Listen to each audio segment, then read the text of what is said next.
Welcome to Temples and Priests.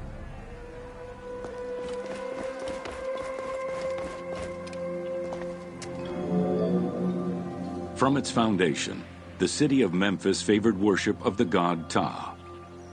The main temple of Ptah was known as Hutkaptah, meaning Palace of the Ka of Ptah. The name of the temple, translated into Greek as Aegyptos, would eventually evolve into the modern name Egypt.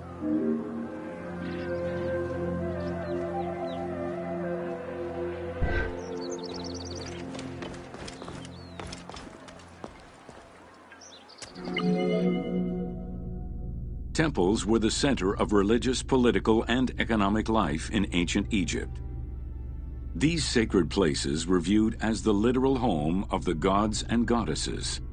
As such, every aspect of them required care and reverence, all of which was accomplished through elaborate ritual.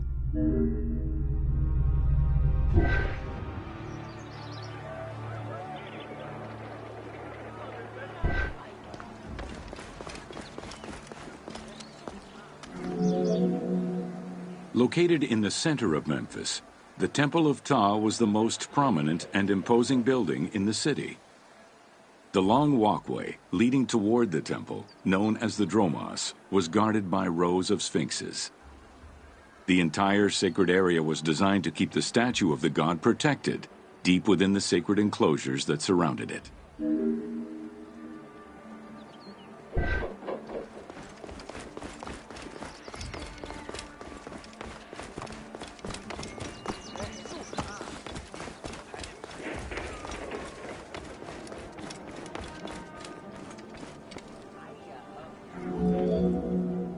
The Dromos opened into a courtyard, with the surrounding portico graced with columns carved to resemble palm trees. During special festivals, the general population was allowed to enter this location, but under no circumstances would they be allowed into the sacred spaces beyond the courtyard.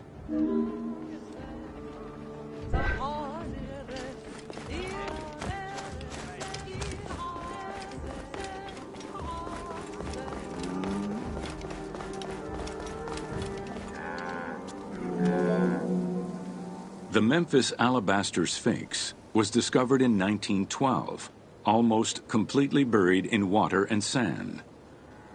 8 meters in height and weighing in at roughly 90 tons, it is still mounted on its original pedestal. Though it is called the Alabaster Sphinx, it was in fact carved from common calcite rock, which is similar in appearance and texture to alabaster. Erosion has destroyed the original engravings, making it difficult to determine when it was created. Egyptologists believe that its facial likeness resembles Amenhotep II, and so it could have been sculpted somewhere between 1700 and 1400 BCE. It is believed that this monument once stood outside of the Temple of Ptah and was integrated into subsequent extensions to the complex.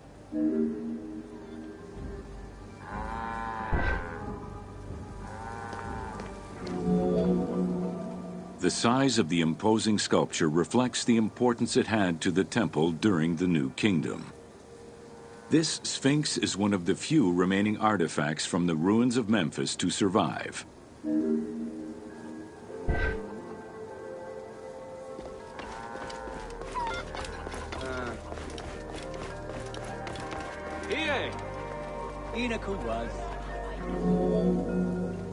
In Egyptian culture, some animals were associated with gods, while others were considered to be living gods. The Apis bull was believed to be a divine entity. The earliest mention of the Apis bull in ancient Egypt goes back as far as the first Egyptian dynasty.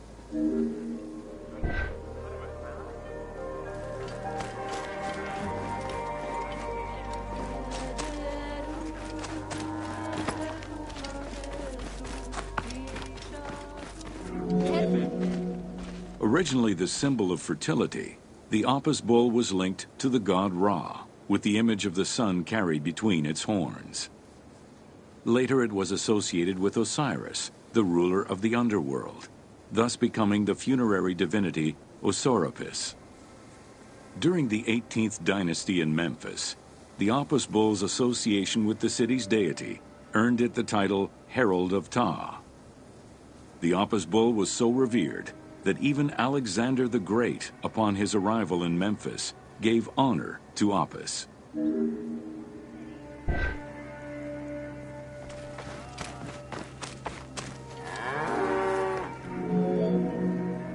The Apis bull lived with its harem in a sacred barn located in an enclosure in the Temple of Ptah. Each bull bore 29 signs representative of its divinity. Among them, the bull had an eagle-shaped mark on its back, a double tail hair, and a scarab-shaped mark under the tongue. The signs were intended to correspond with the lunar cycle.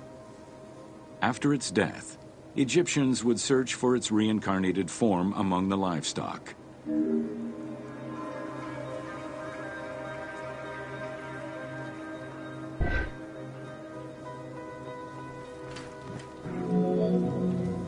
Like other living divinities, the mortal incarnation of the Apis bull was prayed to, and when it died, it was given a luxurious funeral, which included mummification.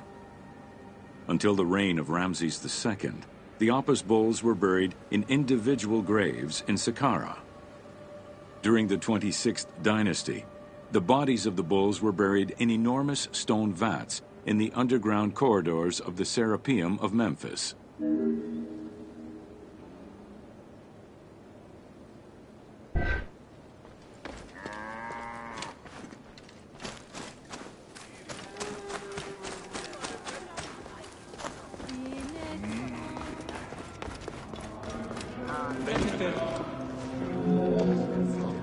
Ancient Egyptians believed that temple rituals were essential to maintain order in the cosmos and allow communication between humans and gods. The pharaoh was required to bring offerings as part of a twofold promise made to the gods, to remain a just ruler and to prevent chaos from entering Egypt.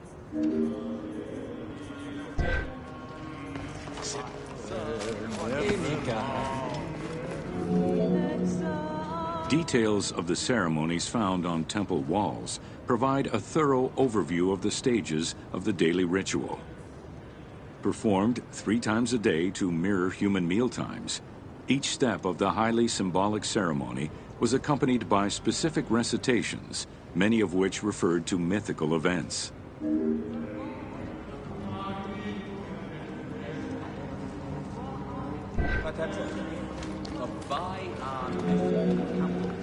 The high priest would first awaken the sleeping god with a chant.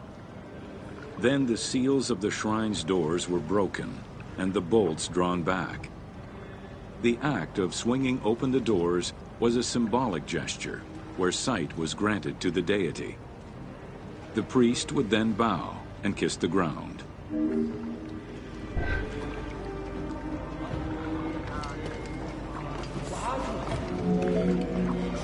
The god was then washed with incense-infused water and its mouth rinsed with mineral salts. The cleansing was followed by adorning the statue with jewels and royal garments. The final ritual required the priest to sweep away any footprints in order to prevent evil from approaching the god.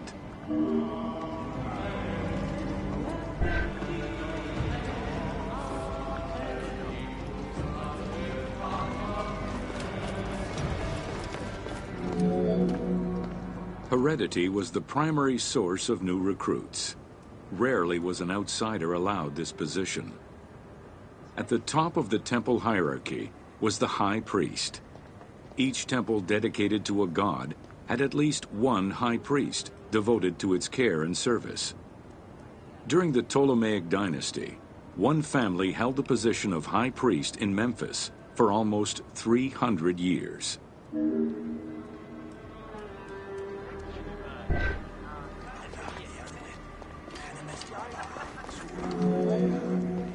High priest candidates made their way up the ranks of the temple hierarchy.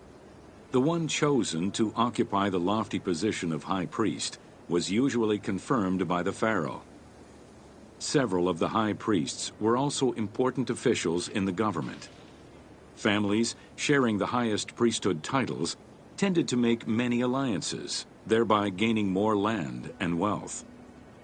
Shifting balances of power sometimes resulted in more or less open conflicts between the priesthood and the pharaohs.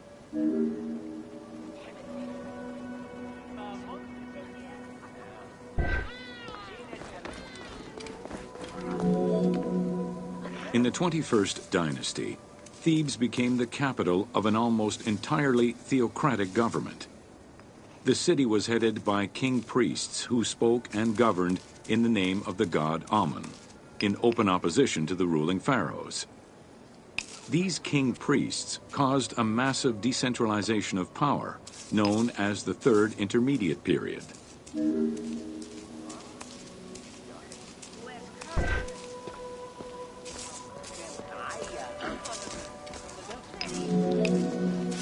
The educational institution in ancient Egypt was known as the House of Life. Attended by the offspring of the elite and the clergy, it was a place tailored to the social status of its attendees. The earliest references to this type of institution date back to royal decrees of the Old Kingdom.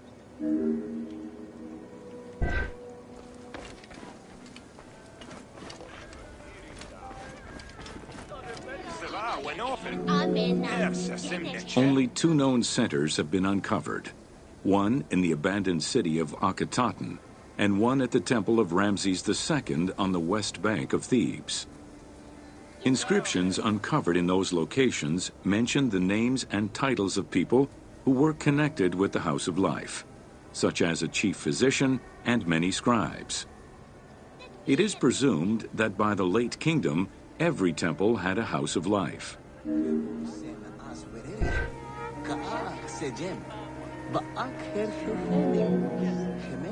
The House of Life offered training for the elite, destined for occupations such as astronomers, doctors, veterinarians, diplomats, architects, translators, or theologians. Some institutions focused on specific disciplines, making them a central hub for the country.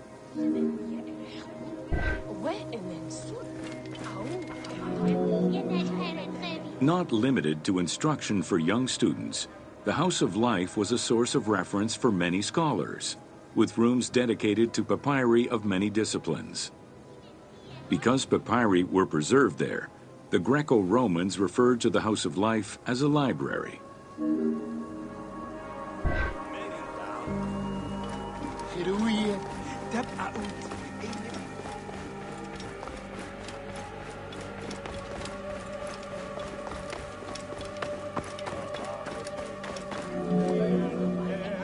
Ancient Egyptian economy was based on an unequal system of redistribution of goods. The state of Egypt collected the crops, and the temples distributed them throughout the provinces. Since the only people capable of counting and ensuring a fair redistribution were the educated scribes, this meant that the temples played a pivotal role in this process.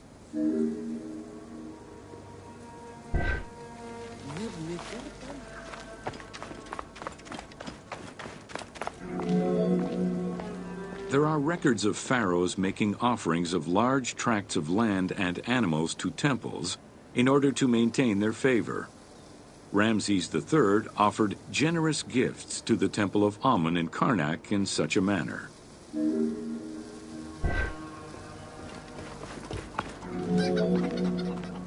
Palaces, warehouses, and granaries were built inside the temple compound to better control the redistribution of goods.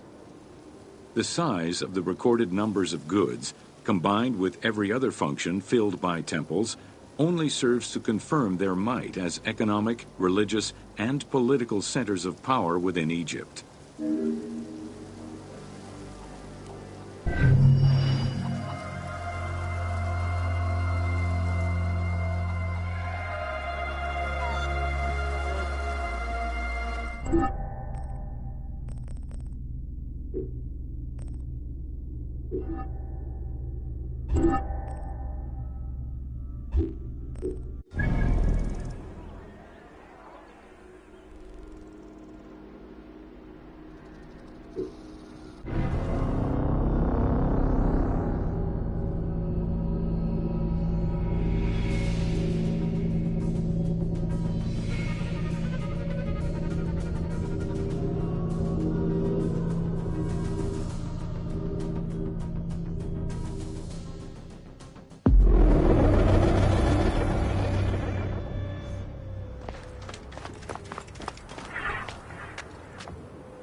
Welcome to Inside Djoser's Step Pyramid.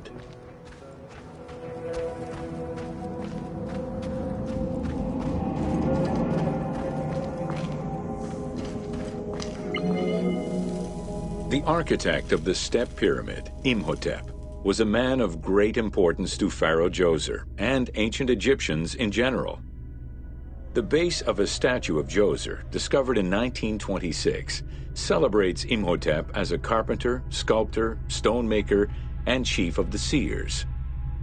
Little is known of Imhotep's day-to-day life.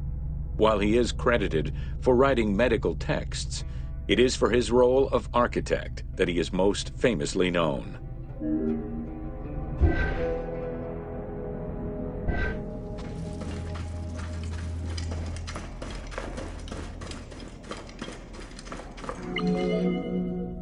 From the design of the pyramid to the elements within the complex itself, Imhotep set out to create something that would immortalize his king.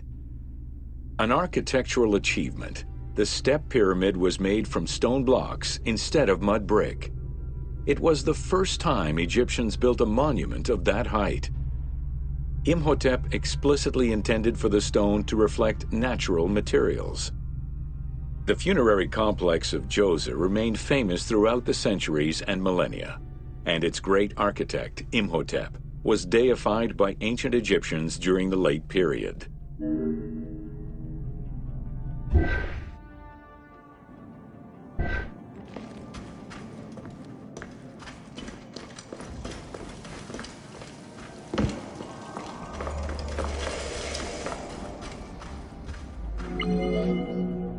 In addition to the central subterranean palace built for Djoser, 11 wells were dug. Each went to a depth of 33 meters and connected with a horizontal gallery extending for about 20 meters. The first 5 galleries were intended for members of the royal family.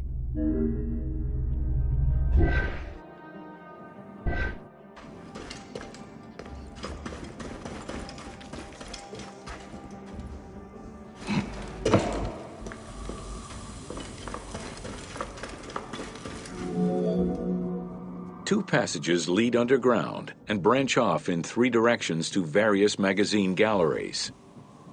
This vast underground space accommodated sections for storage and ceremonial offerings. One of the tunnels, starting on the east side of the pyramid, contained 40,000 stone vessels, many of them belonging to the king's ancestors.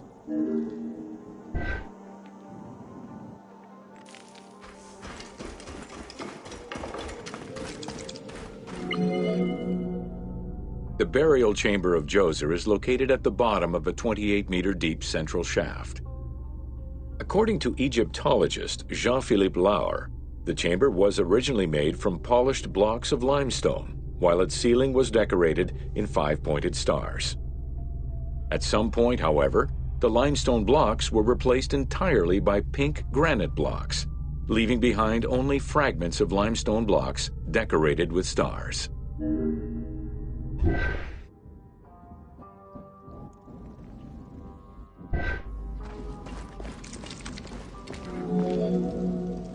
At the foot of the chamber are many tunnels going in all directions. This maze of tunnels, galleries, and chambers stretches over 5 kilometers. There are a number of dead ends and false doors. They may have been intended for the afterlife, rather than to fool thieves.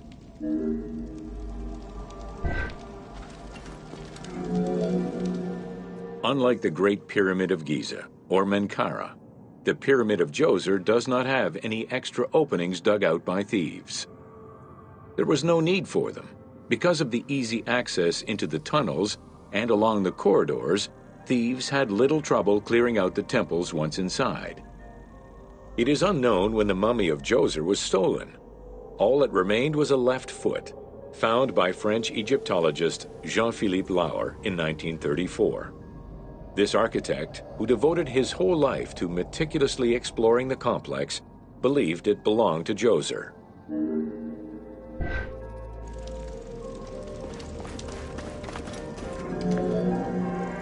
The Pharaoh's apartments, also known as the Blue Chambers, are decorated with blue-green tiles meant to imitate the reed matting that covered the walls and windows of his palace. The stone is carefully curved and painted to look like the rolled mats of open doorways and curtains.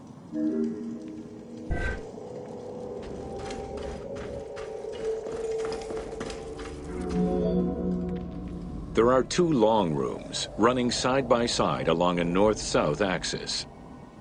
The south room has false doors separated by stone panels, while the north room is a corridor which allows access to side chambers. Nearby chambers originally housed the pharaoh's treasures.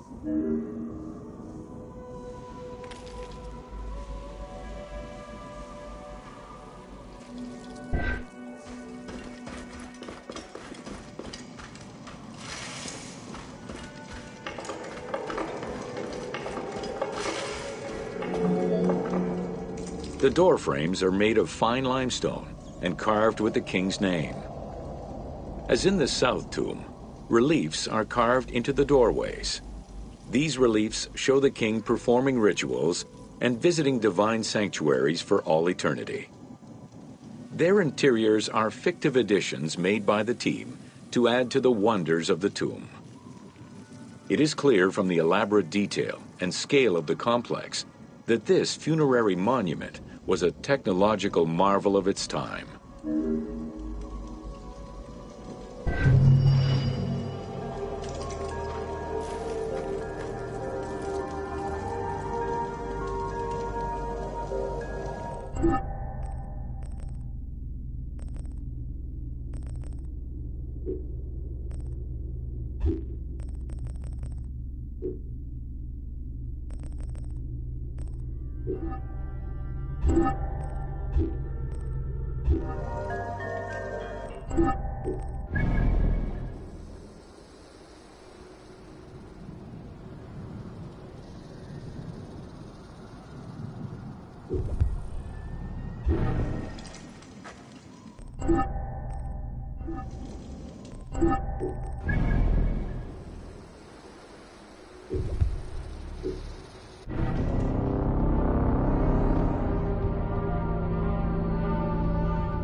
Welcome to an overview of the Giza necropolis.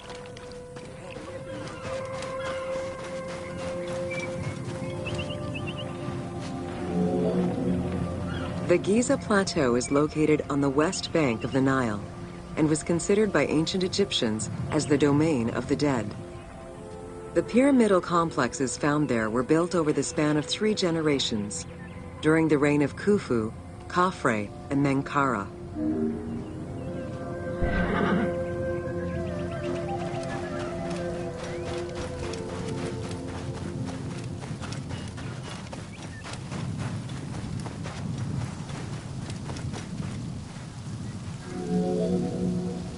The Giza area, now famous for its 3 pyramids, is part of a wider grouping of funerary complexes.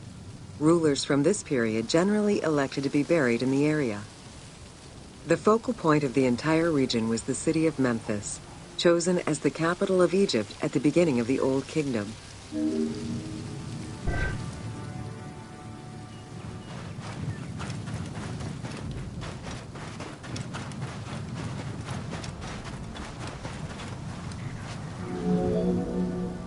The placement of the Giza monuments, and particularly that of the pyramids, followed a practical yet strict alignment. First, they focused on cardinal points, and then they accounted for the natural geology of the plateau.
Welcome to Leather and Linen in Ancient Egypt.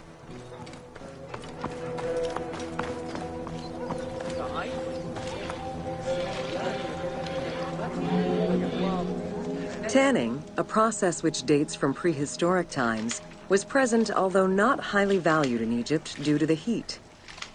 Leather was reserved mainly for things such as sandals, leather bags, dagger sheaths, quivers, and other similar items. Leopard hides, unlike regular leather, were highly valued and usually worn by priests.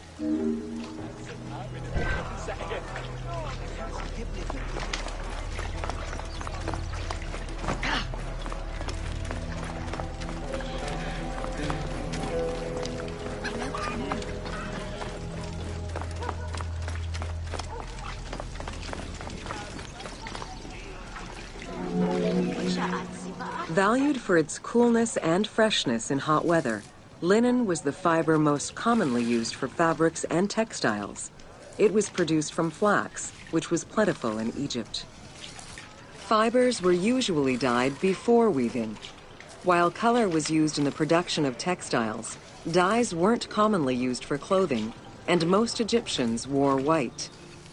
The color represented spiritual purity, a goal to reach for every day of one's mortal life.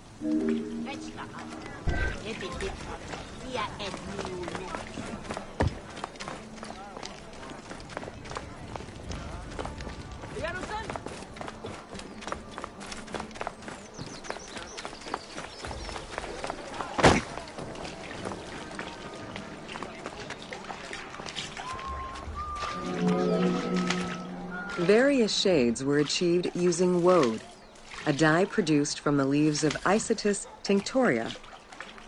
The plant was cultivated for this purpose within the Nile Delta and allowed for the creation of various colors.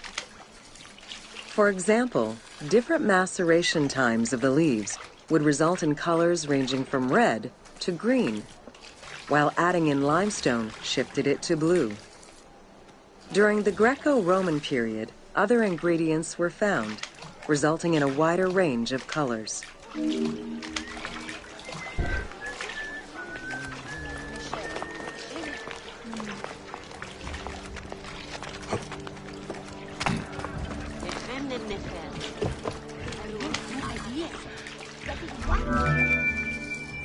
This area's style is strongly influenced by the dye baths and tanneries of modern-day Fes in Morocco. This helped Ubisoft envision what such locations might have been like in ancient Egypt. While this tannery is within the city walls, back then they were often found outside the city boundaries. The tanner's trade was considered off-putting by the Greeks, as all these operations resulted in noxious smells.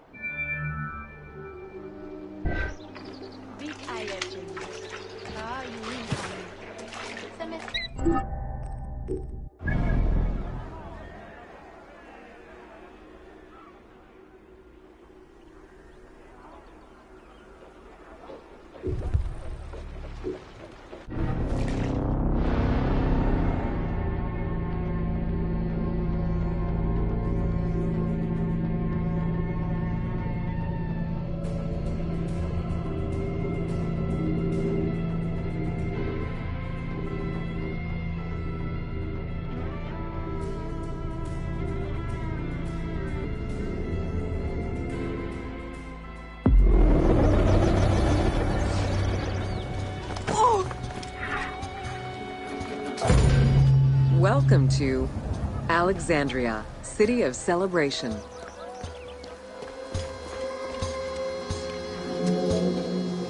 Like most Greek cities, Alexandria offered multiple forms of entertainment. Most were related to cults, religious practices, and the festivities surrounding those practices. Among those festivities, the most important ones were the dynastic celebrations, instituted in honor of the deified Ptolemaic kings and queens. These celebrations could go on for many days and included sacrifices, offerings, processions, and public banquets.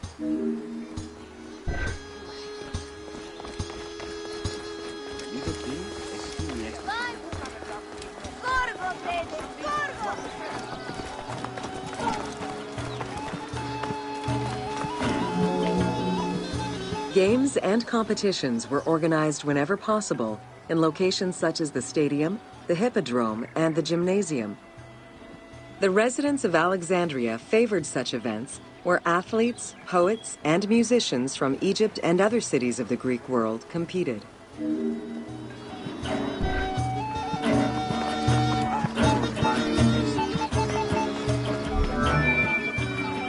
Like all good Greek cities, Alexandria had a theater. The architecture of this structure is Roman in style. This is because the team duplicated a theater from Cyrene. Roman theaters were usually semicircular and built from scratch on a flat area with structures designed to enhance oration. Greek theaters were more oblong in shape, similar to a horseshoe, and favored the slopes of natural hills to support their acoustics.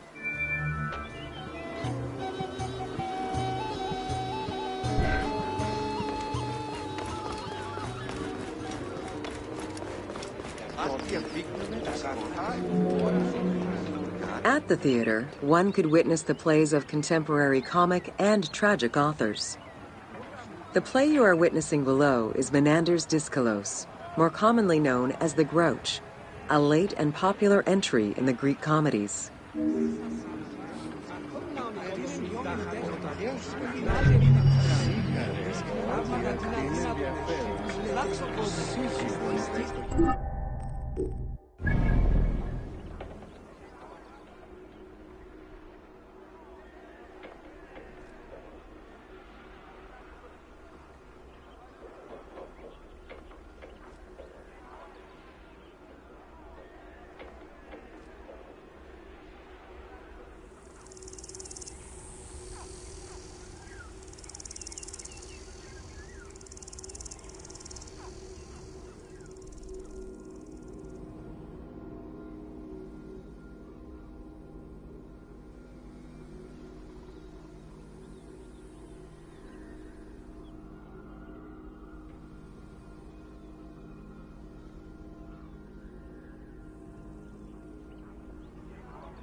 Welcome to the Greek Pharaohs.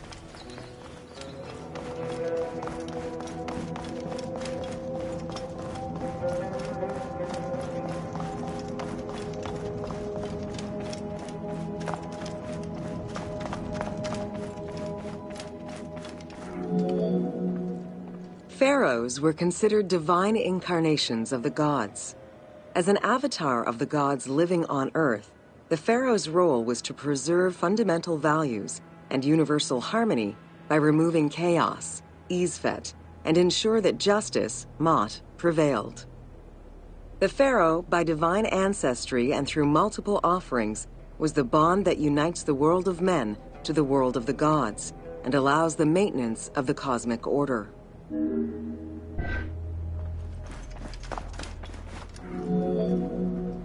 The Ptolemaic dynasty reigned over Egypt from 305 BCE to 30 BCE.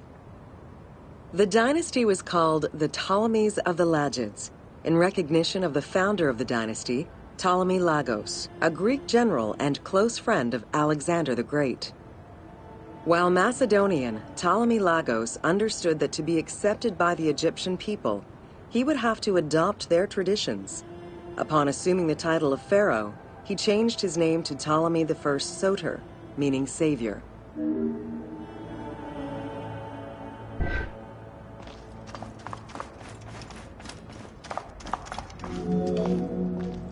Born in 356 BCE, Alexander the Great went through a hasty education in the affairs of the kingdom before integrating into the Macedonian army, where he quickly rose through the ranks. After his father's assassination in 336 BCE, which some believed was orchestrated by Alexander himself, he became king of Macedonia. Ruler of a unified kingdom and leader of a large army, Alexander set his sights on conquest. Eager to reclaim the Greek cities of Asia Minor, he took on the Persian forces, earning victory after victory.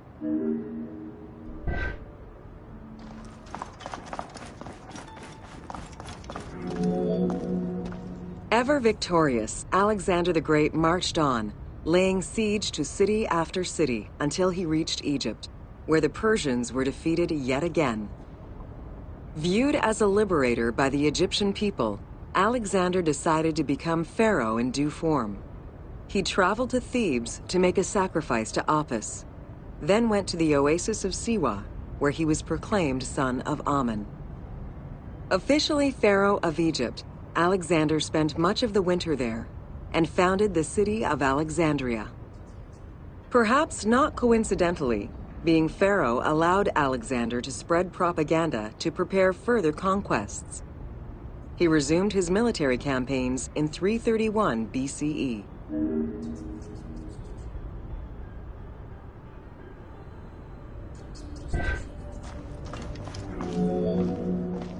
On his deathbed in 323 BCE, Alexander the Great gifted the satrapy of Egypt to Ptolemy Lagos.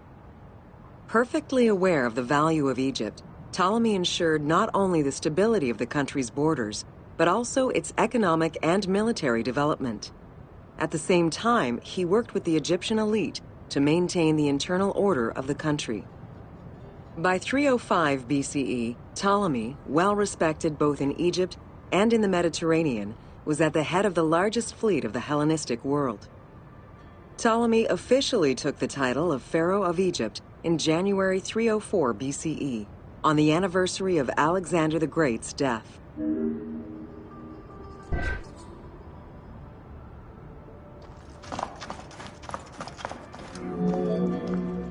Alexander died in Babylon in 323 BCE. His remains were placed first in a solid gold sarcophagus, and then within another. The casket was carried in an ornate custom wagon, gilded and set with precious stones, and pulled by 64 mules crowned with gold. The funeral procession was diverted to a grandiose temple in Alexandria, built in the conqueror's honor under the orders of Ptolemy I.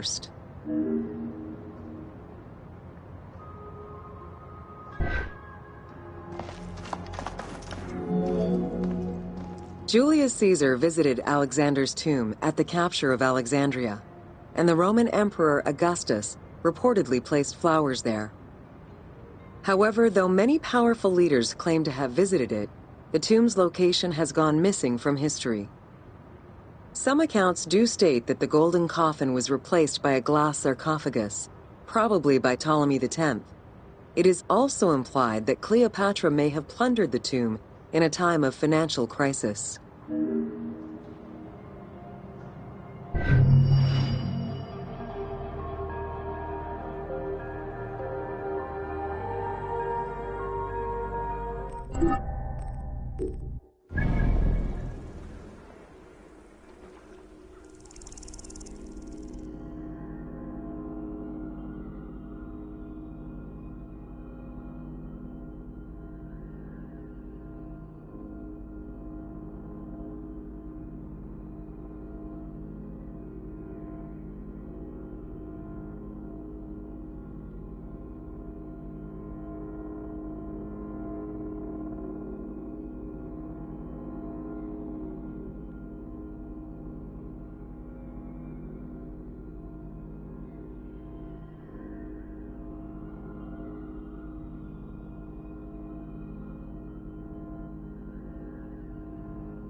Welcome to Fauna of Ancient Egypt.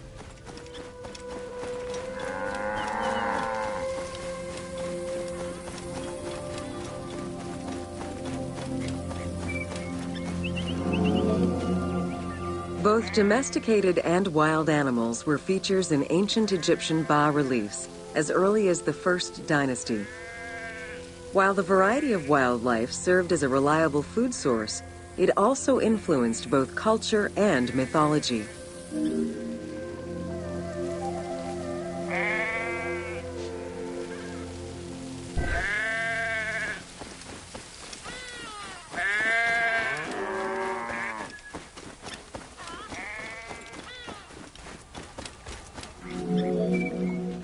Egypt's terrain allowed for a diverse range of animals, including panthers, rhinoceroses, elephants, and many variations of antelopes.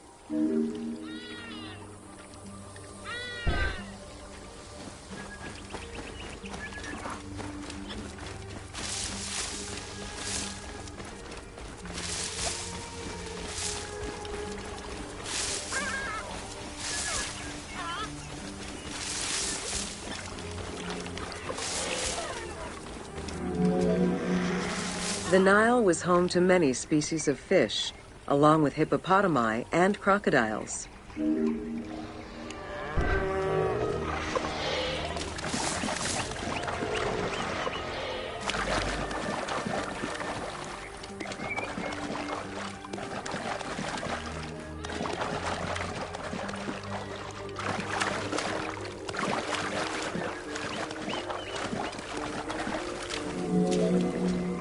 The wide variety of birds that populated the riverbanks, from raptors and waterfowl to songbirds, were all cataloged within Egyptian hieroglyphic signs. Encounters with reptiles and insects, such as cobras, scorpions, and scarabs, influenced hieroglyphs and art.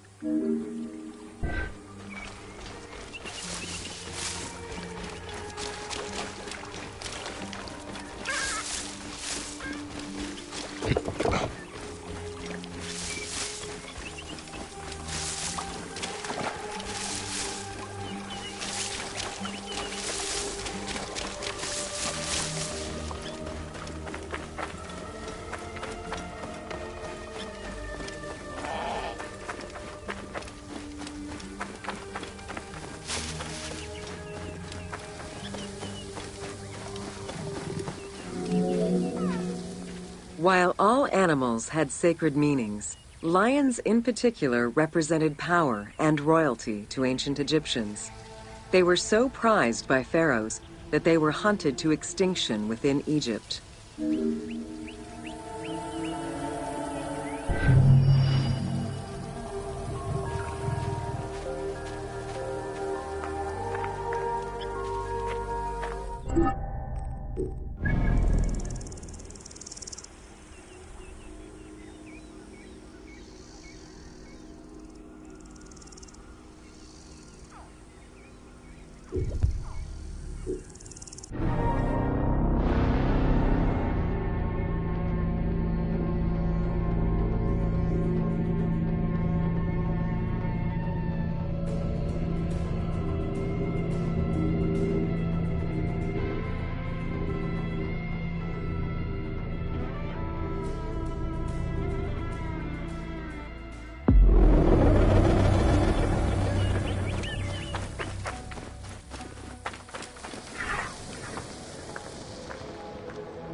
Welcome to the Hippodrome of Alexandria.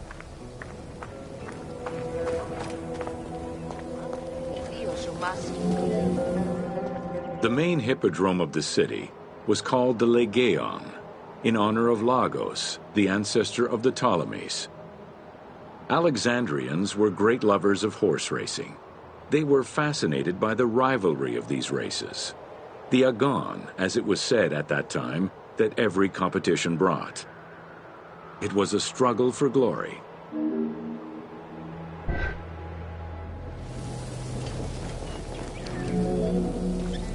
The most important chariot race was the Tethrypon. Using 4 horses with the quickest harness to the front right, the charioteer would race for 12 laps, with sharp turns at either end of the hippodrome. The victors were crowned with garlands of olive and received prize money, but the most sought-after reward was to be acclaimed by the works of poets, such as Callimachus and Pindar.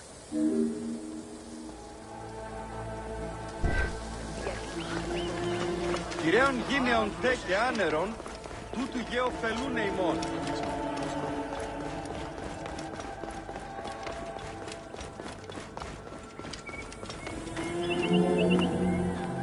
Ye hymns that rule the lyre, what god, what hero, aye, and what man shall we loudly praise? Verily Zeus is the lord of Pisa, and Heracles established the Olympic festival, while Theron must be proclaimed by reason of his victorious chariot with its 4 horses.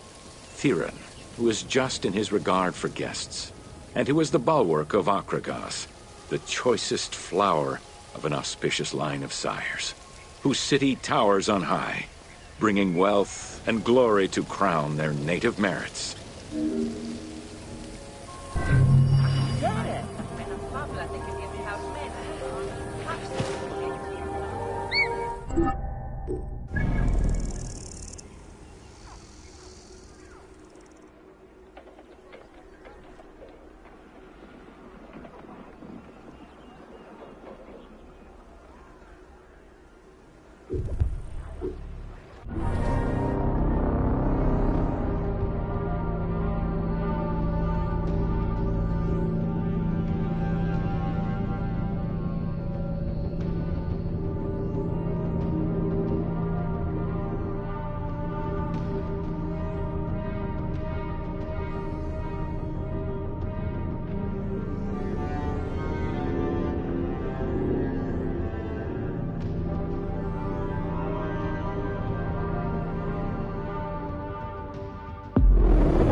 Welcome to the Panean.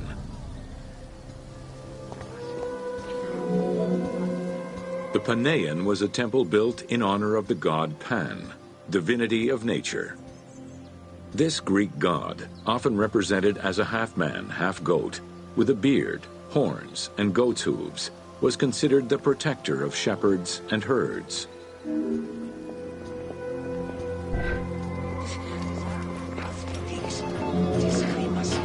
Pan's attribute was his namesake musical instrument, the pan flute. His temples were usually located in caves and on high mountains, and were frequented by shepherds. It is likely that Mediterranean cults adopted the imagery of Pan to symbolize the Christian devil.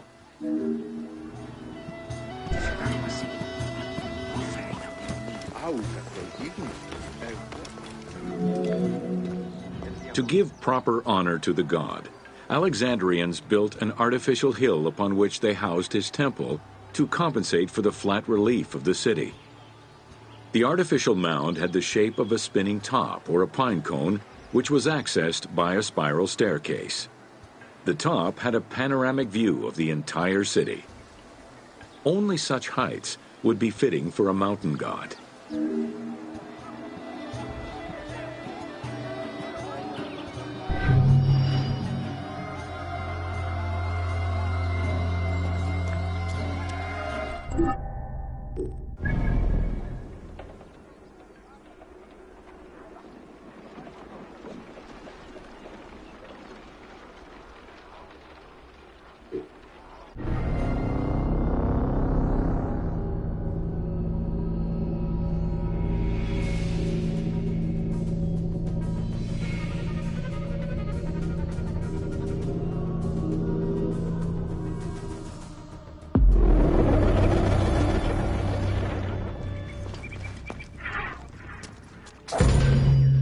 Welcome to Cleopatra, Queen of Egypt. Cleopatra VII Theophilopator ascended the throne in 51 BCE at the age of 18. Though her early attempts to maintain power were often challenged, she eventually prevailed and became the sole ruler of Egypt. According to Plutarch, she was the only Ptolemaic pharaoh to speak the Egyptian language. Her intelligence, coupled with a good education and a great political mind, allowed her to make the alliances necessary to maintain the independence of Egypt while Rome was becoming a Mediterranean empire.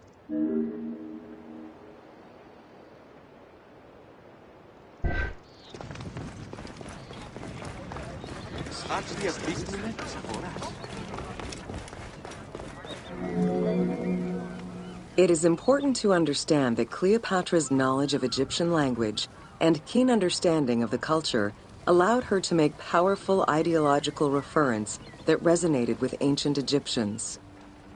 By associating herself with the goddess Isis, the divine mother, great of magic, and repository of divine essence, Cleopatra firmly established herself as the protector of the two lands and legitimized her place on the throne.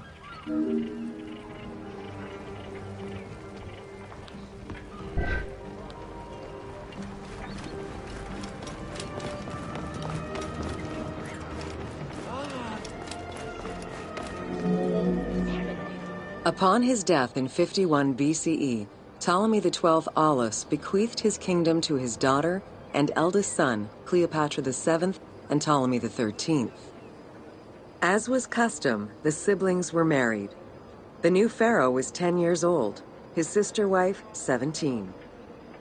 The early years of their reign were not easy. Between 50 and 48 BCE, droughts and floods aggravated Egypt's problems. General Achilles and the royal advisor Pothinos kept intervening in the young ruler's political decisions, and eventually colluded to turn Ptolemy XIII against Cleopatra. By 48 BCE, Cleopatra was in exile.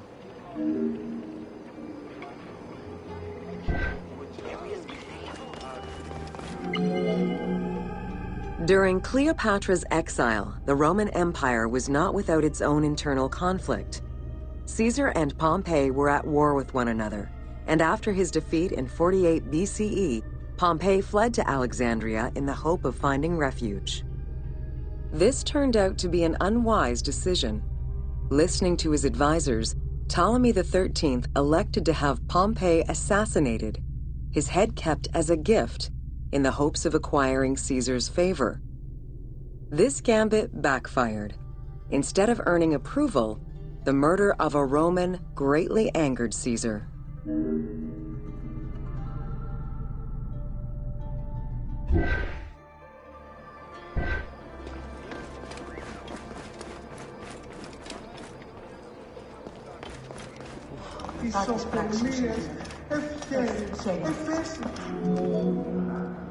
Cleopatra, aware of Caesar's anger against Ptolemy for the murder of Pompey, decided to take advantage of the situation.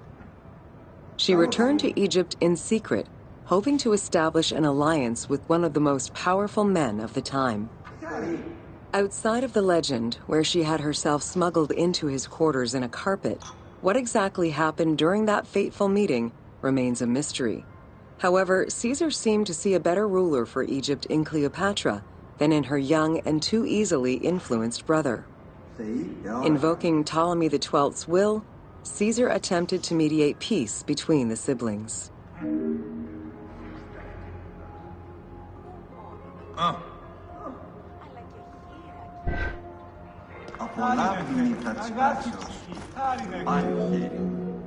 Ptolemy XIII was enraged by the turn of events, and his advisors were none too happy to see Cleopatra return.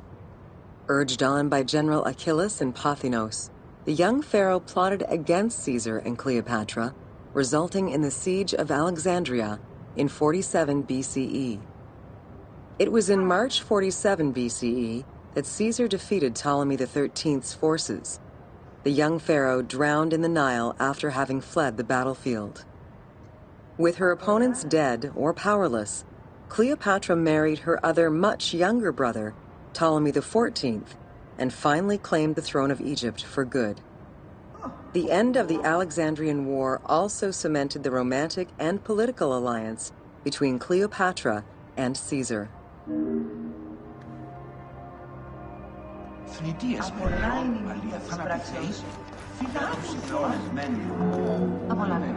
In June of 47 BCE, Cleopatra gave birth to a son, whom she called Caesarion.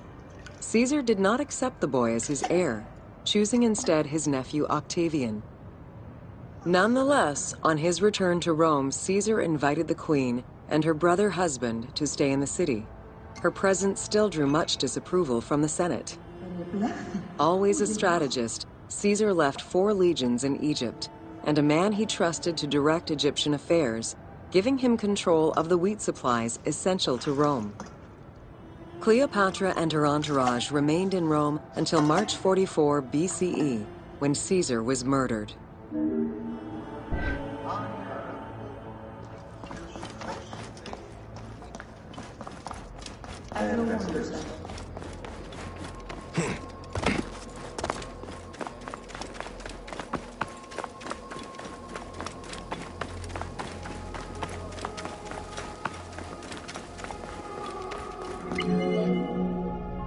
Caesar's most faithful ally, Mark Antony, often visited the Queen of Egypt during his stay in Rome.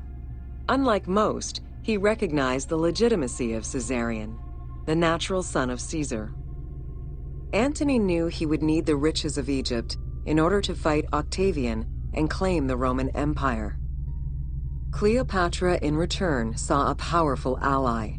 In the winter of 41 BCE, she arranged a sumptuous tour of Egypt by boat to show Antony the wealth of her country and the power she held as its ruler.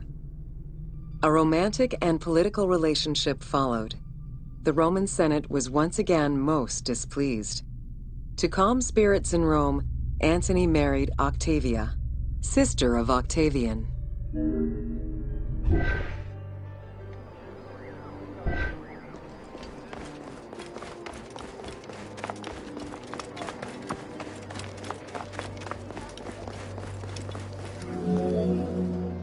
Despite his marriage to Octavia, Antony remained Cleopatra's lover, and she gave birth to their children. Cleopatra increased her kingdom's territory and started a political propaganda alongside her lover in Egypt and beyond. She hoped to create a Ptolemaic federal empire with Alexandria at its center. Antony eventually repudiated his Roman wife for the Egyptian queen, much to the dismay of the Roman elite. However, while Mark Antony focused on Egypt, Octavian carefully gained military and political ascendancy over him in Rome.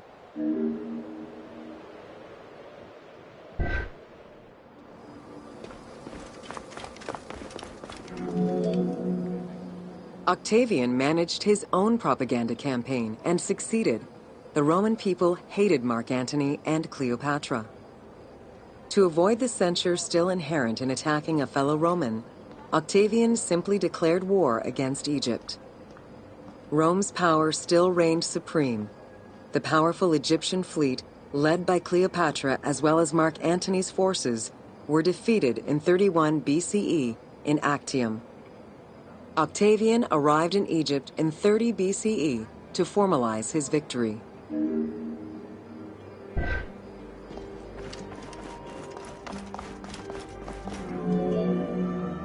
The following events remain difficult to confirm due to the many versions and legends around them. It is believed that after hearing a rumor about Cleopatra's suicide, Mark Antony committed suicide himself. He was brought to the queen as he slowly passed away. Knowing that Octavian would have her chained and paraded through Rome in defeat, Cleopatra planned her own suicide. She most likely killed herself with arsenic, though admittedly, the version where she uses an asp to deliver a fatal bite may be considered more dramatic. What happened to the body of Cleopatra is still a mystery.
Welcome to Siwa.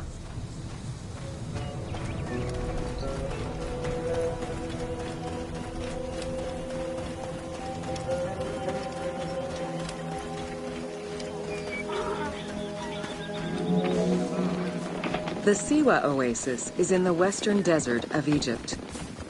Geographically, the Siwan Oasis is located in a depression 20 meters below sea level. Its natural springs and warm climate aided in the bountiful production of date trees. Though clearly influenced to some degree by Egyptian and African culture, the area's isolation resulted in a unique society and language. While they worshipped the same deities, Siwan temple architecture differed from traditional Egyptian temples.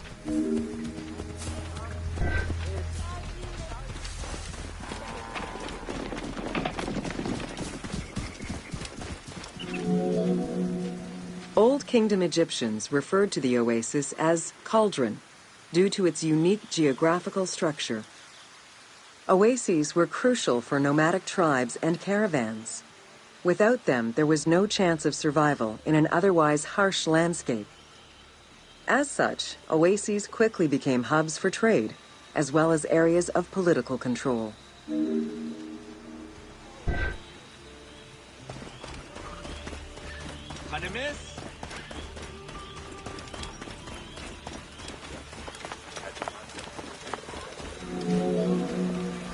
Because of the dry climate, there is very little rainfall to sustain the oases. Instead, underground rivers flood the natural basins. Since many oases have a north-south orientation parallel to the Nile, some geologists suggest they were once tributaries of the mighty river. There is evidence that ancient Egyptians attempted to create some oases.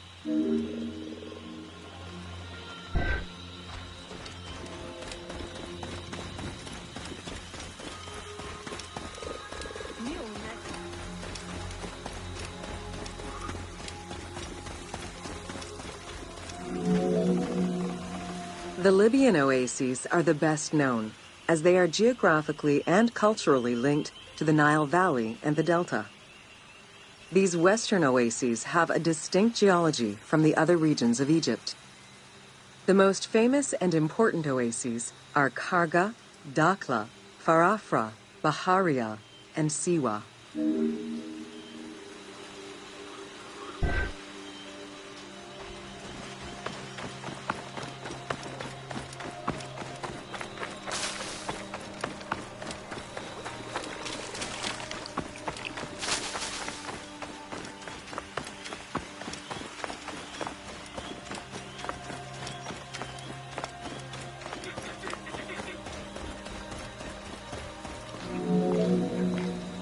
The Spring of the Sun is one of many thermal sources in Siwa, with the particularity that Cleopatra would have bathed in this one, giving it its name. The presence of the source beneath was attested already by Herodotus during the 5th century BCE, when the oasis was called Amuneion by the Greeks of Cyrene.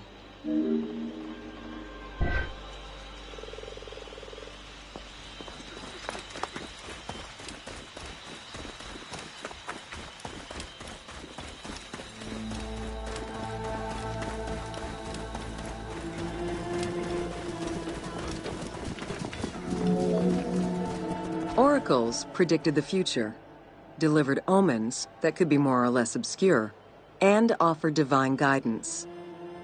The Siwan Oracle was considered one of the 3 greatest of the ancient world, alongside the oracles of Delphi and Dodoni. Because of the Greek colonies in Cyrenaica, the temple associated Zeus with the worship of Ammon.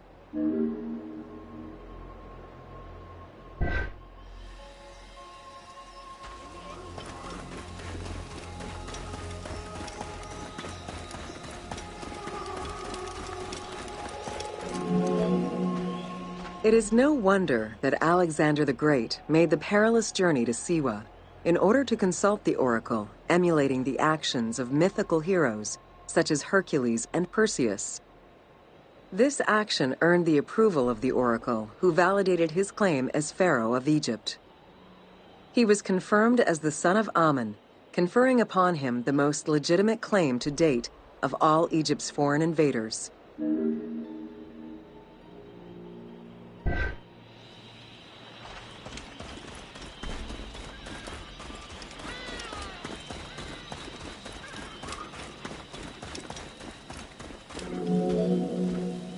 The powerful and the rich would send gifts or travel great distances in order to ensure their good fortune by gaining the blessing of the Oracle of Siwa. Every successful blessing only increased the soothsayer's prestige. Runner Eubotus, a famous citizen of Cyrene, consulted the Oracle in order to know if he would win the 93rd Olympic Games race in 408 BCE. He did, enhancing the standing of the C1 Oracle in the process.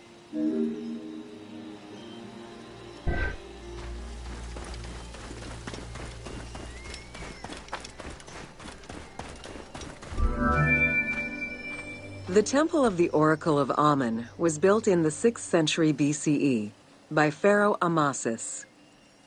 In the game, its entrance is guarded by ram-headed sphinxes, the animal representing Amun.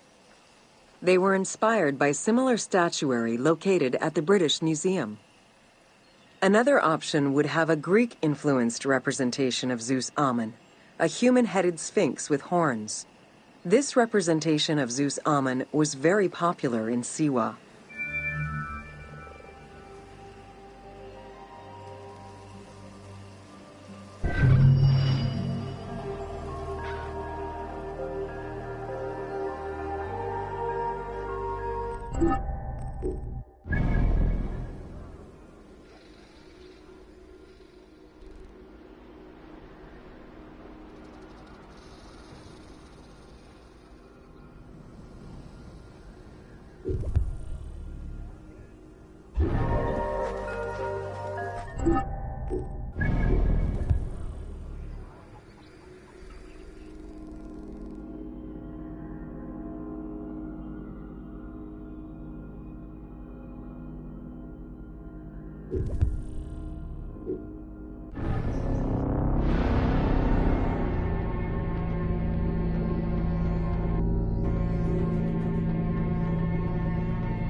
Welcome to natron.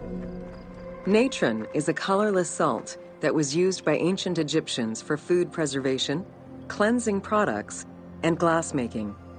It was also used in the mummification process.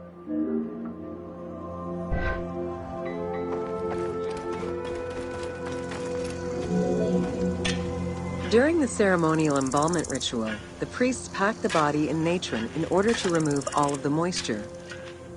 Once the body was thoroughly desiccated, they could begin the wrapping.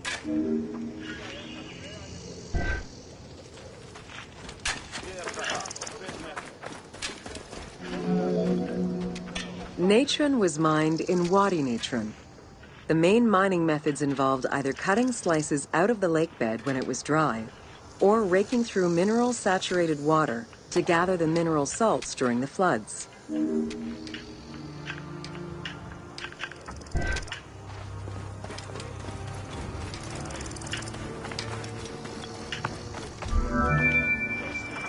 Both techniques are still used today and inspired the team in their recreation of the mines located in the mountains northwest of Memphis.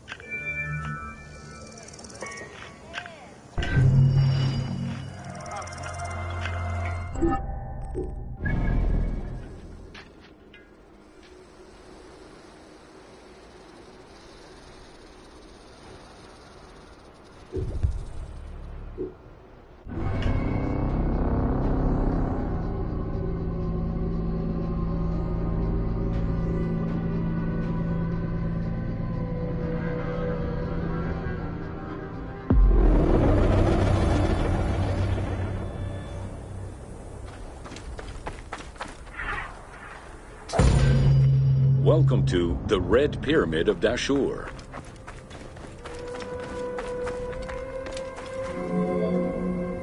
The Red Pyramid was built 2 kilometers to the north of the Bent Pyramid. It was so named due to the reddish limestone used in its construction. The Red Pyramid reached a height of 105 meters. While the ground level of the Red Pyramid is lower than that of the Bent Pyramid, its height is virtually the same. The task of making the pyramid a geometrical, true flat-face pyramid brought about yet another new design concept: the use of casing blocks.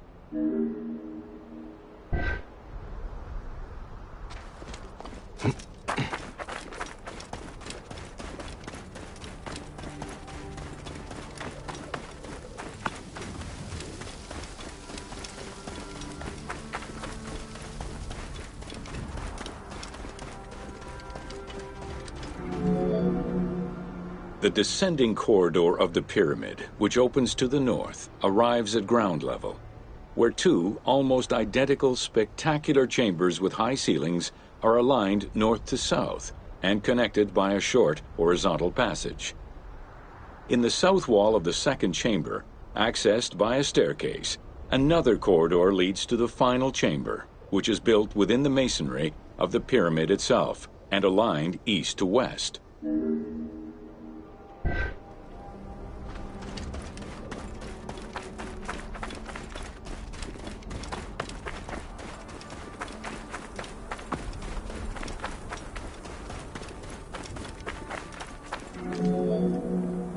The annexes of the Red Pyramid consist of a small funerary temple located to the east.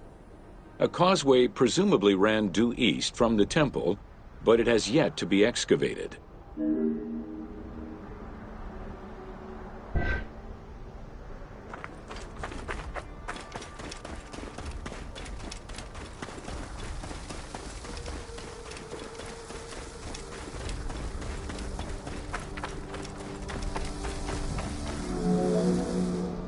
The Red Pyramid was structurally sound, and once finished, marked a remarkable design milestone. Finally successful in his attempts to build himself a suitable funerary monument, Sneferu knew his future beyond death was assured.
Welcome to the city of Memphis.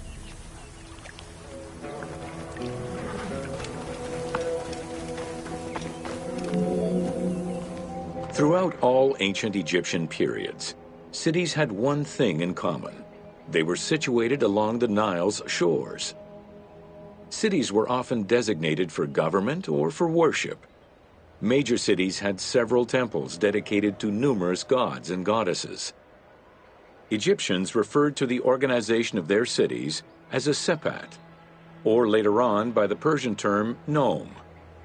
There were 20 sepat in Lower Egypt and 22 in Upper Egypt. The capital city of ancient Egypt changed many times over the periods.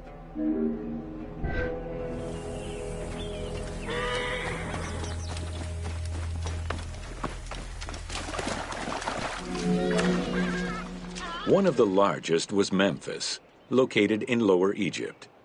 It was a key center for religious temples, including their most important deity, Ptah, god of creation.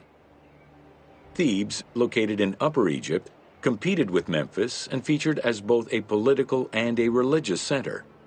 Two important temples, Luxor and Karnak, were built there. A minor capital of the Sayyid dynasty was the city of Sais. This was the last native Egyptian capital of Egypt.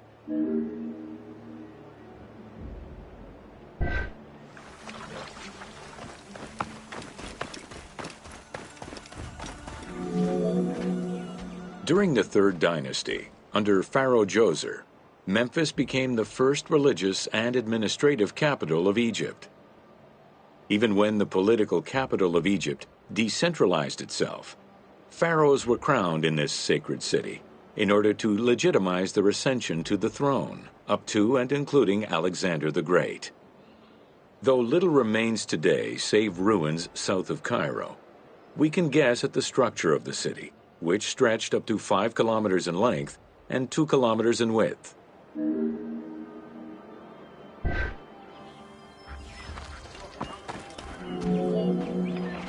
Memphis was also referred to as the City with the 100 Doors, or the White Walls. These names were in reference to the wall which surrounded the city. Under the protection of Ptah, god of craftsmen, the city was a thriving religious and economic hub.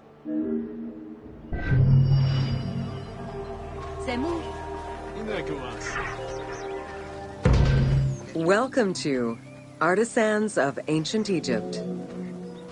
It was under the watchful eye of Ptah of Memphis, the god of craft and architecture, that ancient Egyptians developed the unique rendition of the world they lived in.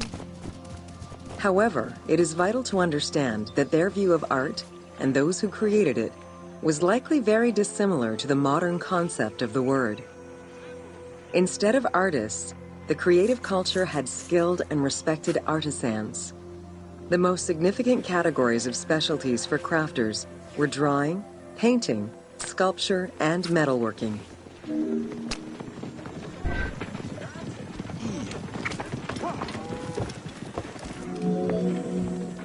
Ancient Egyptian craftspeople created both art and a wide variety of mundane, everyday tools. Every item created had a specific purpose and was produced by anonymous artisans who worked alone or with a team. Most crafts, such as pottery and metalworking, were utilized for everyday items. Luxury goods and artwork illustrations served temple rituals and were not meant for public display. Artisans rarely signed their names to the work, though they were clearly aware that they possessed a unique skill and talent for the task.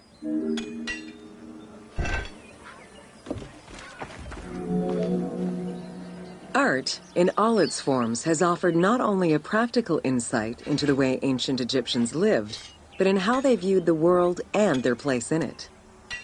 The balance of order and chaos was crucial in both the physical and the metaphysical universes. As a result, their art appears to follow a strict set of stylistic conventions that supported this worldview. From households and palaces to temples and tombs, pottery, papyrus, and textile items were essential to the everyday life of ancient Egyptians.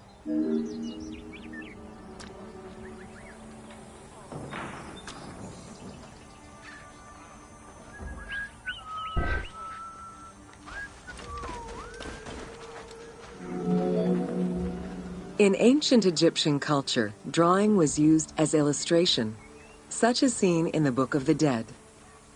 It was also the first step in the creation of a relief, painting, or statue. Two-dimensional representations were concerned with order and form, and were intended to honor gods and promote the transition of the soul to the afterlife.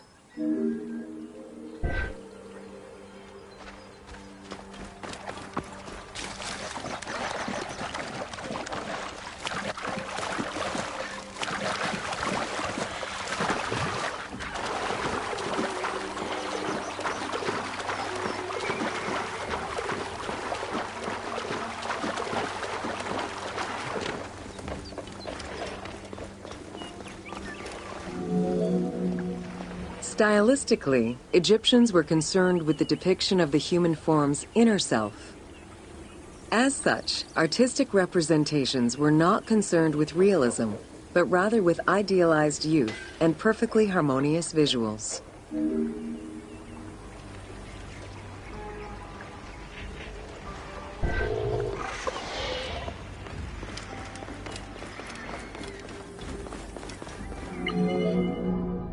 An exception to this were scenes depicting hunting and battle, where the environment and enemies moved in lively, even chaotic ways.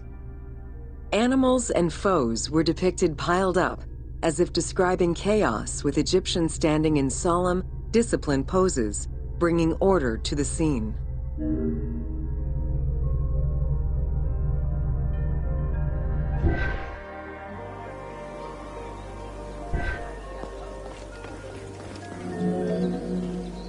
Reliefs could be either in high relief or low relief. Either method required a surface suited to the desired technique. Preparation of the surfaces differed depending on the quality of the rock. A quarried block only needed a simple smoothing. Rough-cut rock monuments, such as those found in tombs, required more work. Often the surface was coated in plaster before being sculpted.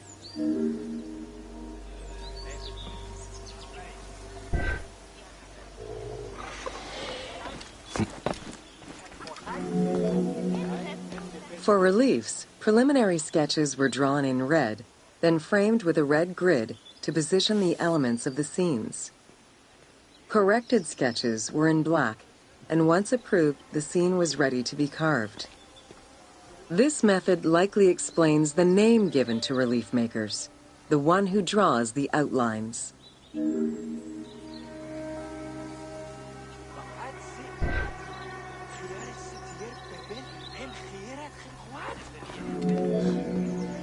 Statues were believed to be vessels for the souls of the deceased, or deities. That is why a sculptor was called the one who makes it live. This divine duty earned them the utmost respect. As with a relief, creation of a sculpture began with a drawing. Most statues were made of quarried blocks of stone, primarily limestone, though sometimes harder stones such as quartzite were also used.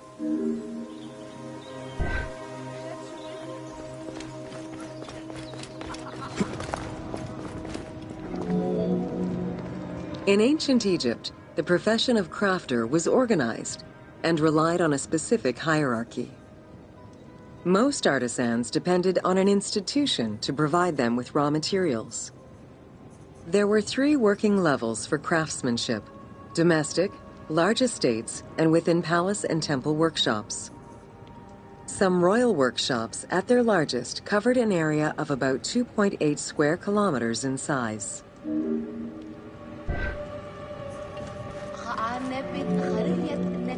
At the domestic level, most Egyptians were craftspeople to a greater or lesser extent. The ability to repair tools was a daily necessity. Crafted everyday items could also be bartered for at the local market. Artisans with skills but lacking in resources worked at large estates, where the elite provided them with space to work and raw materials.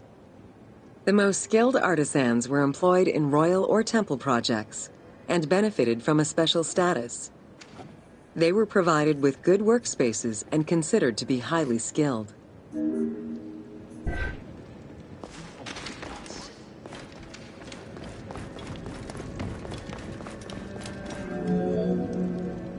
An ancient text known as the Satires of Trades has a number of descriptive summaries that offer teasing glimpses into how artisans were perceived. A coppersmith was said to stink and have fingers that resembled crocodile droppings, while potters were said to be like those who lived in bogs. This view was likely exaggerated in order to highlight the most enviable position of all, that of the scribe.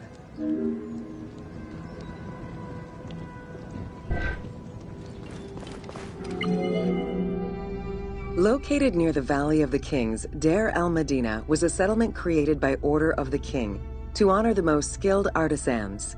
Its name translates as the monastery of the city. Allocated a house on the initiative of the king, these craftsfolk were regarded with respect and referred to as the royal artisans. Those who lived there worked on the tombs in the Valley of the Kings and its surrounding temples.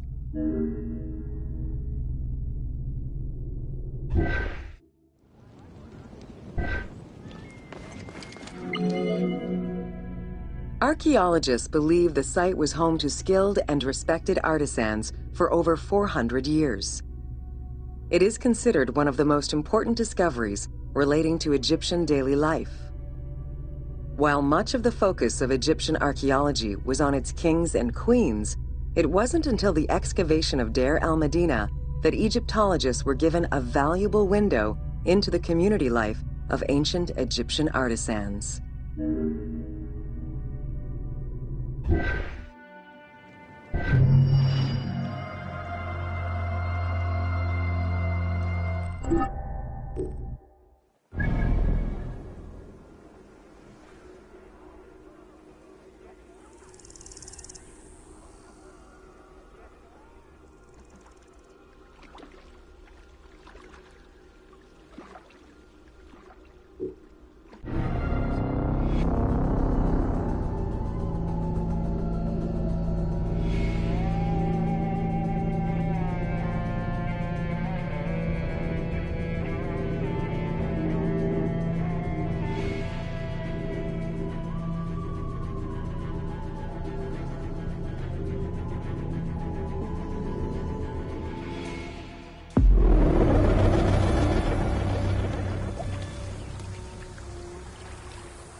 Welcome to the major regions of Egypt.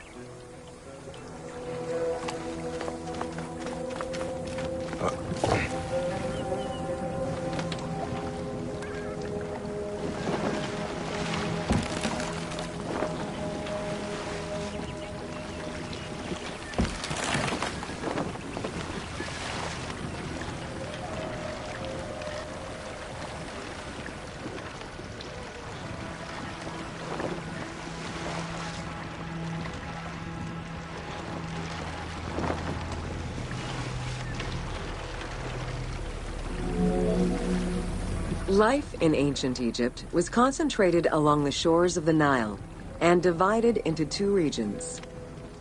Lower Egypt was situated on the Nile Delta near the Mediterranean, and Upper Egypt was at the south reaching into Africa. Due to its proximity to the Mediterranean, temperatures in Lower Egypt were less extreme than in Upper Egypt.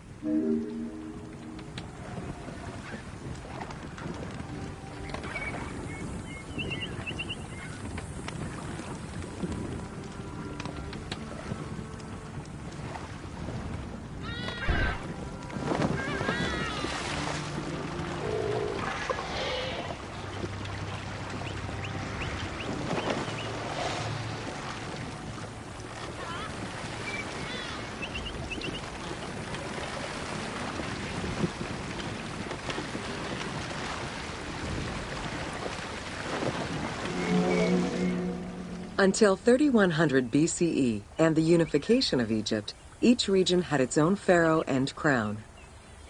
Lower Egypt's crown was red and marked with symbols of papyrus and bees. Upper Egypt's crown was white with symbols of lotus and sedge grass.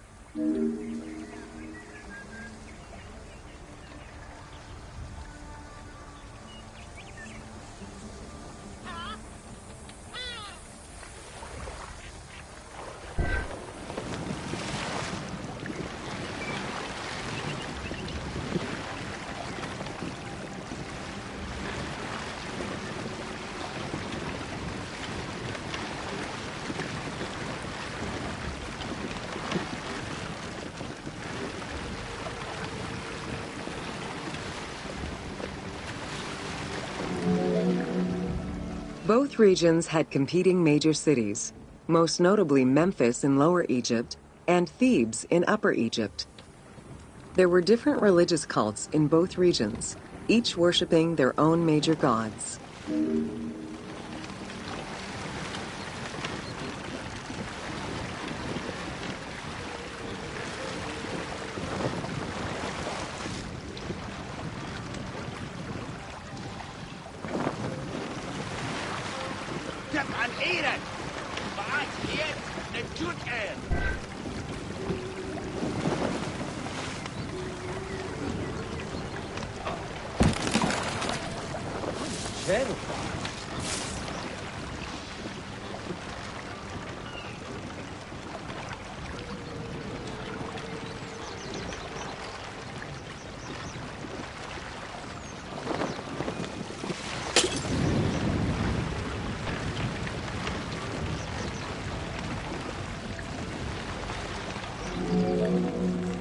Many of the temples were designed in such a way as to represent the two regions, and ceremonies often incorporated Upper and Lower Egypt in their rituals.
Welcome to Khufu's funerary complex.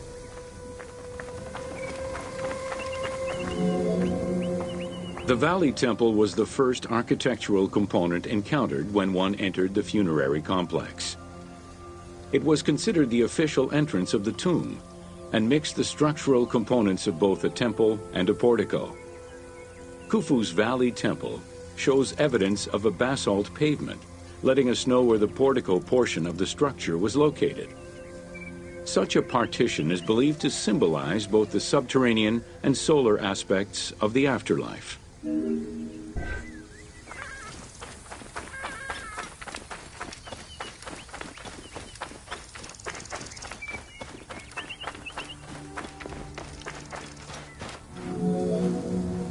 Khufu's causeway ran from the floodplain up to the plateau, linking together the Valley Temple and the Mortuary Temple.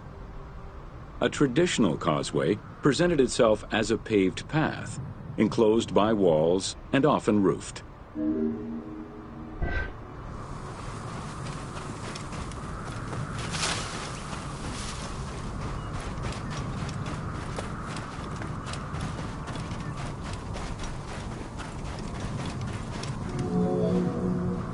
Fragments discovered by archaeologists indicate that the walls in Khufu's causeway, one of the longest known to us, were decorated with carvings and possibly paint. Depictions show a great variety of themes: stars on the ceiling, accompanied by scenes of battles on the walls.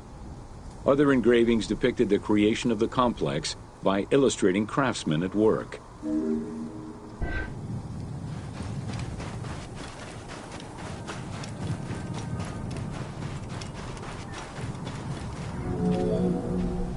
The most impressive private cemeteries of Giza are located east and west of Khufu's pyramid.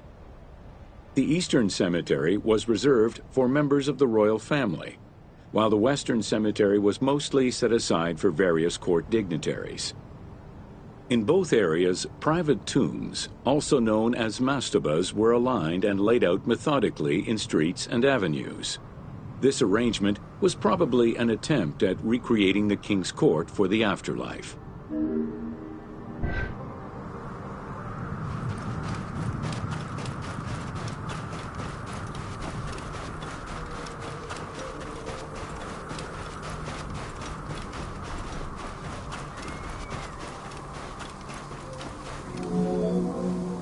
To the east of Khufu's pyramid reside three smaller constructions, the three Queen's Pyramids. A sloping passage led from the ground surface to a burial chamber, cut out of the bedrock and lined with masonry. If it seems quite certain that these monuments were intended for Queen's burials, the identity of the original occupants is hard to assess.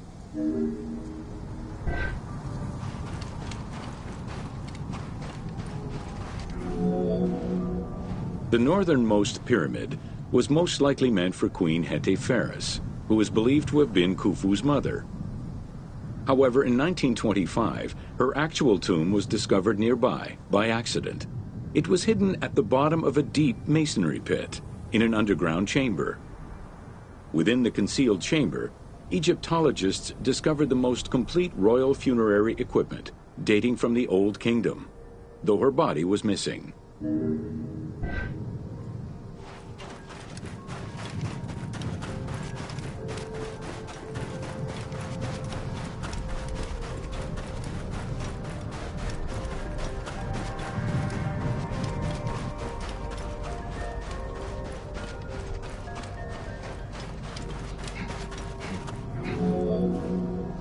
Within the vicinity of Khufu's pyramid, Egyptologists have uncovered 7 boat pits.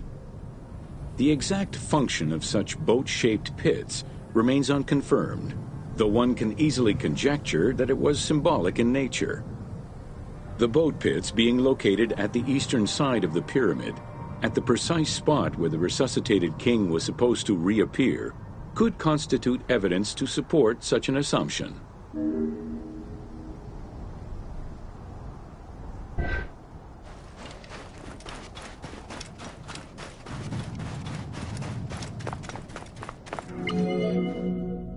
The 2 southern boat pits, each covered by a roof of huge limestone slabs, were discovered in 1954 by Kamal al-Malak, an Egyptian Egyptologist. Only one of them had been opened. 1,224 boat parts made of cedar wood were retrieved one by one and patiently reassembled by the master restorer Ahmed Youssef. This process took 28 years. Youssef worked by following lines of mortise and tenon joints and by stitching parts together with vegetable ropes, all in order to keep the design as authentic as possible.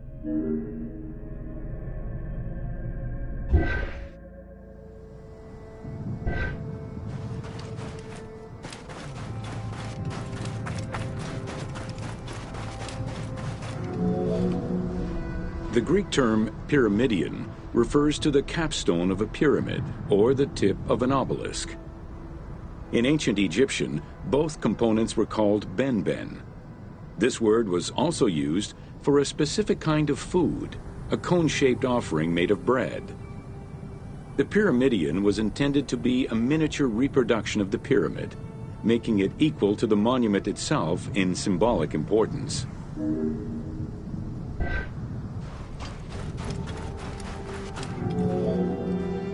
A few pyramidia have been retrieved from pyramidal complexes. The earliest, found in Dashur, is undoubtedly a good example of Old Kingdom's pyramidia. It is made of limestone and has no inscriptions. Some engraved pyramidia were recovered from private funerary chapels. Their inscriptions all related to the solar symbolism of the benben.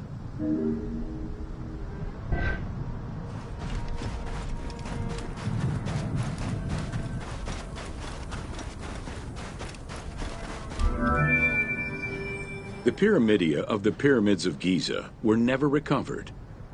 The reconstitution you see in the game is fictive. incorporating a golden pyramidion bearing inscriptions relevant to Khufu.